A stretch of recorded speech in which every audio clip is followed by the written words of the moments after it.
नमस्कार, मैं उनसैनी। आप देख रहे हैं देवभूमि न्यूज। जोशीमठ में आपदा का मामला लगातार जोरों शोरों पर चल रहा है। इसको लेकर वैज्ञानिक अपनी तरह तरह की राय भी दे रहे हैं।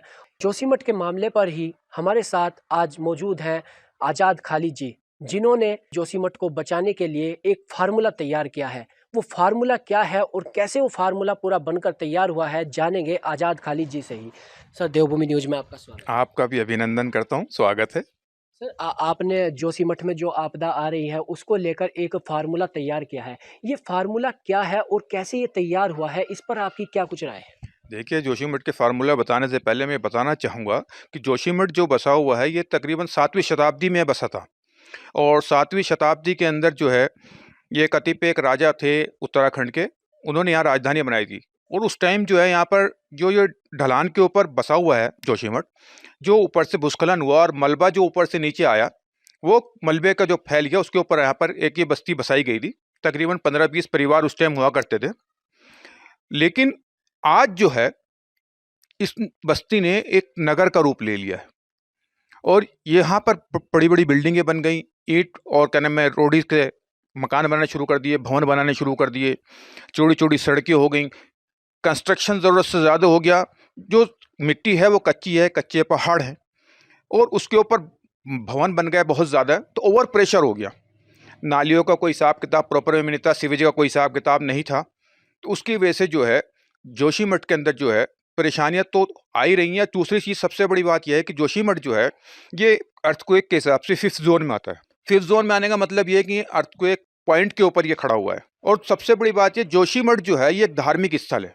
ये ऐतिहासिक नगरी है, ऐतिहासिक स्थल है, दूसरा पर्यटन स्थल है, ऊपर ओली है, 4-5 हज़ार मीटर ऊपर जो ओली है, उसके ऊपर आईटीबीपी का सेंटर भी है और सामरिक दृष्टि से भी ये बहुत महत्वपूर्ण है, क्योंकि चीन और भारत की सीमा पर स्थित है। तो उस सब चीज़ों के हिसाब से जोशीमठ पर आज उत्तराखंड की ही निगाह नहीं, बल्कि पूरे भारतवर्ष की लोगों की निगाह है कि किसी भी तरीके से जोशीमठ को बचाया जा सके। उस चीज़ को देखते हुए हमने और हमारी टीम ने एक रिसर्च की कि जोशीमठ के किसी तरीके से भवन निर्माण और क्या नाम है, सड़कें, स्कूल वगैरह बच जाएँ। तो हमने जब रिसर्च की तो उसमें हमने देखा कि जो वोल्केनो का जो लावा होता है, उस लावे का अगर हम इस्तेमाल करें, तो जो जहाँ से नीचे से रिसाव हो रहा है, अगर उस रिसाव के अंदर जहाँ से पानी के स्रोत हैं, अगर उसके अंदर इसको भर दिया जाए, तो ये जो दरारें हैं, वो नीचे से बंद होती ऊपर आ जाएँगी और वहाँ से पानी की एक बूँद भी ऊपर नहीं आएगी। उसके अंदर आपको हम बता दें कि इसके अंदर चूँकि सारे मैग्नीशियम तत्व हैं, सारे खनिज तत्व हैं इसके अंदर, लौह तत्व हैं। एक जो है इसमें हाइड्रोजन क्लोराइड है, हाइड्रोजन फ्लोराइड है, सल्फर डाइऑक्साइड है, नाइट्रोजन है, जल वाष्प है, पत्थर है, चूँकि सब नीचे से ही निकला हुआ मलबा है सारा ये। तो इसके जब ये काम करता है तो ये क्रिस्टल की तरीके से करता है और अगर हम इसको वहाँ उन दरारों के अंदर डाल दें, भर दें, तो ये क्रिस्टल की तरह काम करेगा और ऐसा हो जाए जैसे हमने एक शीशे की दीवार उसके अंदर बना दी हो। ये यही नहीं, जोशीमठ में हमारा एक फ़ॉर्मूला था, हमने जो कोशिश की वो हमने ये आगे माननीय मुख्यमंत्री जी को भी भेज दिया है। इसके अलावा हमने भाजपा के प्रदेश अध्यक्ष श्री महेंद्र भट्ट जी को भी भेज दिया है, उन्होंने आगे जिलाधिकारी महोदय को भेजा है। इसके ऊपर बाकी जो वैज्ञानिक है वो रिसर्च कर रहे हैं, बातचीत चल रही है, उनका आगे जो भी फैसला होगा, चूँकि हमारा काम जितना था, चूँकि हर आदमी की आज जोशीमठ की तरफ निगाह लगी हुई है और हर आदमी जोशीमठ को बचाना चाहता है। उस चीज़ को देखते हुए हमने ये फार्मूला उनको सुझाया है। अब उस पे बाकी वैज्ञानिकों की जैसे राय बनती है, आज करण प्रयाग में भी दरारें आ रही हैं, दूसरी जगह भी दरार आ रही हैं। अगर किसी भी जगह ये फार्मूला कामयाब हो जाता है, तो लोगों के भवन बच सकते हैं, बिल्डिंगें बच सकती हैं, उनके स्कूल कॉलेज बच सकते हैं, जो लोगों के कारोबार दुकानें वगैरह हैं वो बच सकते हैं। तो उन सब चीज़ों को देखते हुए हमने ये सुझाव दिया है कि इसके ऊपर आप वैज्ञानिकों से राय-मशवरा कर लें।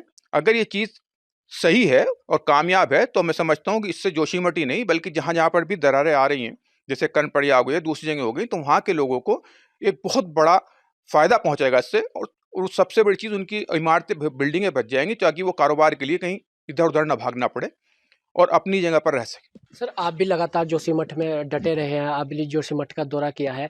तो आगे आपका क्या कुछ स्टेप रहेगा जोशीमठ को बचाने के लिए? आगे आप जो एक फ़ॉर्मूला तो आप तैयार कर चुके हैं, आगे ऐसे कौन से आपके रिसर्च हैं जो आप करेंगे?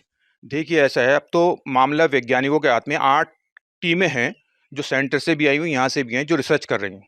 उन सबका जो भी फैसला होगा वो सिर्फ मान्य होगा हर किसी के लिए, और जो भी होगा जोशीमठ के लिए अच्छे से अच्छा होगा। जो भी कर सकती है सरकार वो सब कुछ कर रही है, हर प्रयास करने की कोशिश कर रही है कि किसी भी तरीके से जोशीमठ के अभी भवन भी इसी तरह नहीं गिराए जा रहे हैं। सिर्फ जो होटल हैं और जो जो बिल्कुल खतरे के निशान पर हैं उनको ही गिराया गया है। सबको रोका जा रहा है कि किसी तरीके से उनके भवन को रोका जा सके। तो ये तो हमारे साथ आज़ाद खालिद जी, और इन्होंने जो फॉर्मूला तैयार किया है उसको ये मुख्यमंत्री तक भी जा चुका है, और आगे अब देखना ये होगा कि सरकार इस पर क्या कुछ ठोस कदम उठाती है और जोशीमठ को बचाने के लिए क्या कुछ खास कदम उठाती है।